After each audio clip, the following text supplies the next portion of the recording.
So what really inspired you then? What inspires you?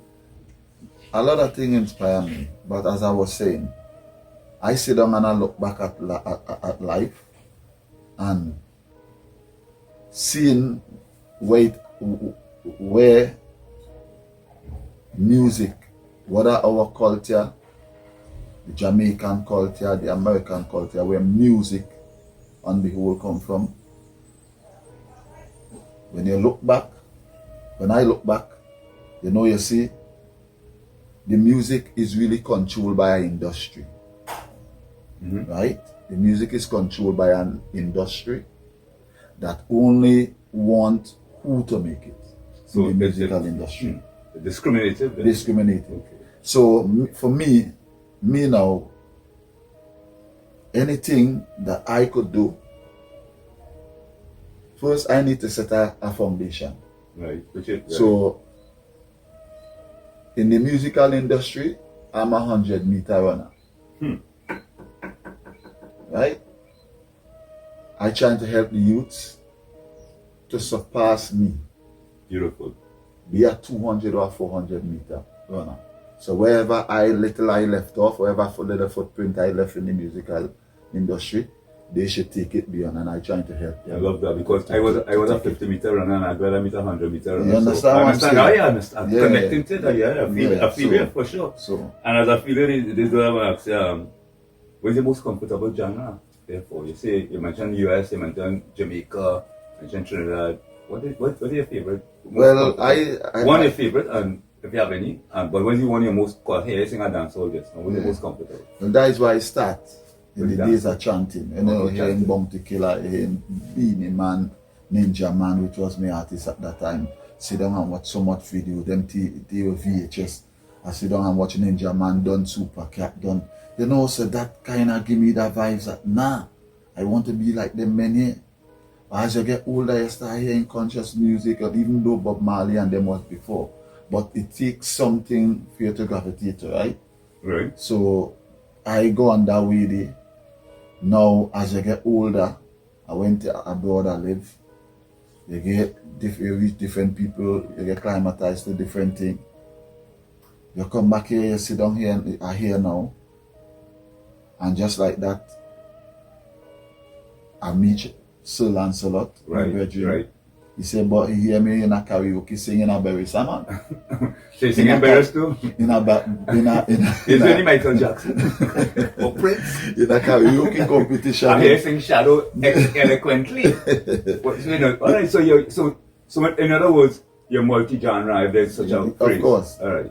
So then, okay, so what was the most comfortable? Because I find you did the hip hop and you're doing the soca very comfortable. Right. So, as I was saying, when I meet Sir Lancelot, he say in the karaoke competition, because he performed.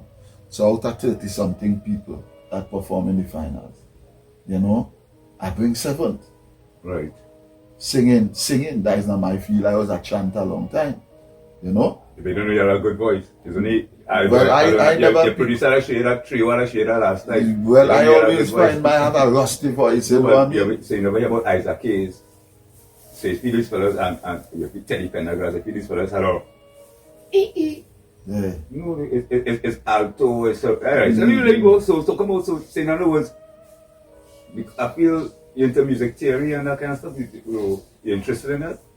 Or do you have a background in music or anything like that? Well, probably get it spontaneous, right? Background, drums, African drums or anything like that. I could beat drums a little bit. At one time I used to play pan. Well, then you're a musician. Tenor bass. Right, that's like before. Right? I used to play like tenor bass, all boys pan tent and stuff like that. 1 year drummer. We had a little group. Right, so you have some musical experience. Yeah, I have a little musical experience. Because you would like to go further with the theory and... Yes, of course. As I say, I need to set a foundation. Nice. So all I... Okay. You know what I mean? So wherever you could help the youths and them with, and who even in front of me could help them to carry them to that. But what nice is that you didn't wait to get full musical knowledge to write. So I gotta ask you, what time of day is right? Morning, evening, nocturnal, how it's come to you? Well, I write every time. in my head. Oh, before I pray. even when you're sleeping? Even when I'm sleeping. Because believe no, one of the greatest time, them days I really used to chant. Right. I went to sleep at night and dream that I singing this song, which was a conscious, and all that time I made bad man lyrics as I, you know, I show you the Right. And I lie down sleeping, boy, and a whole song come to my head while I singing in my sleep, in my dream. Right. In my vision, I like to say it, my dream. I used to go to sleep, practice my guitar, sleeping, you know. Right? And a whole song come to my, get up off of my bed, boy, and sit down on my bed. I say, boy, wait, boy. That conscious tune come to my head, and I sing over the whole tune, sitting on my bed, you know, went back to sleep. As a songwriter myself, because I think I tell you, I'm an aspiring songwriter. You know, Right. I always admire individuals who, I don't know if it's telepathic or telegraph or what it's called. But my biggest brother will learn a song today and sing it, be able to sing it note for note tomorrow.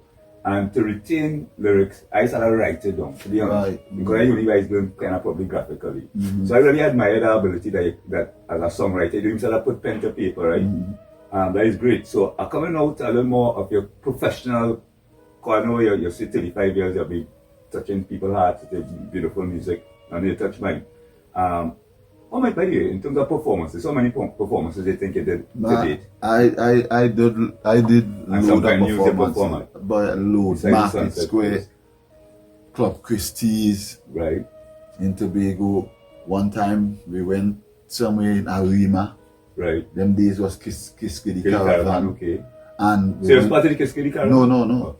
But they say, But I could have been. right, okay. So I just getting a little experience. So when we went by this club in this place in Arima, they was playing some music, Kiskidi Caravan music and thing. And one of my friend, right now he in the US. You know, he went and tell the DJ man, he said, boy, I got a man here better than Kiskidi Caravan. And the man said, yeah. He said, I said, who that boy? The man said, well, my virgin from Tobago. He said, Tobago. There are nobody from Tobago in Kiskidi Caravan. You know? There are nobody from Tobago in Kiskidi Caravan. The man said, man, put on the Kiskidi Caravan, let the man here, boy. Let me call him up. And I go on and hold the mic, boy, and started cheer up the place, boy. The man said, boy, wait. Like dial in a remote? Yeah. The man pull up this thing and pull me up about 3 times. The man said, but how they ain't find you yet? You understand what I'm saying? How come they ain't find you yet? Right now, I want to also big up the fact that I also met you performing on Reef Boss, and I want to big up Captain Jim, because I think that was an ideal venue too. I would like us to do more. I want to do the shadow, the shadow and the hurricane. And we come to the hurricane just now. So, in terms of other events, because you travel too, you ever perform when you're outside? Yeah, man. Any venue place you want to big up? There's a place called